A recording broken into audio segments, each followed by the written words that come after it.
তাহলে আমরা সকলেই জানি যে নির্বাচন কমিশনের অধীনে আমাদের নির্বাচন করতে হবে, এবং যখন নির্বাচন করতে হবে তখন মডেল কোড অফ কন্ডাক্ট আমাদের মানতে হবে।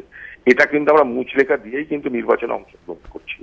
পশ্চিমবঙ্গে কোনো রাজ্যে দেখুন কি হচ্ছে না, পশ্চিমবঙ্গে এসে পশ্চিমবঙ্গের মুখ্যমন্ত্রী মমতা ব্যানার্জি তিনি এটা একটা অকারণে নির্বাচন কমিশনের সঙ্গে একটা সংঘাতের বাতাবরণ তৈরি করে বাংলার মানুষের কাছে একটা বার্তা দিতে চাইছেন যে আমি বাংলার গর্বের জন্য, বাংলার সম্মানের জন্য, বাংলার মর্যাদার জন্য লড়ছি।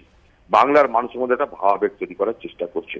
অর্থাৎ নির্বাচনে তার কোনো নির্বাচনী ইস্যু না থাকাতে আজকে নির্বাচন কমিশনের সঙ্গে তার সংঘাতটাকে সেটা রাজনৈতিক ইস্যুতে রূপান্তরিত করতে চাইছে।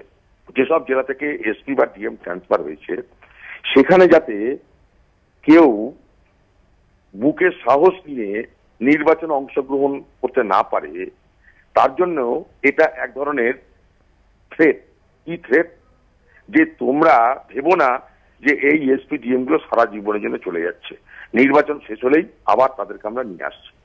এই যে ব্যুরোক্রেসি এবং তার সঙ্গে সঙ্গে এই যে ব্যুরোক্রেসির সঙ্গে সঙ্গে যে পুলিশ অ্যাডমিনিস্ট্রেশন, এই দুই অ্যাডমিনিস্ট্রেশনের যারা মাথায় আছে, যারা সরকারি চেয়ারের অপব্যবহার করে, তাদের কাছে একটা বার্তা দিচ্ছে, দেখো আমার হয়ে তোমরা যদি দালালি করো, আমার কথা অনুযায়ী তোমরা যদি চলো, তাহলে কিন্তু আমি তোমাদের পাশে থাকছি।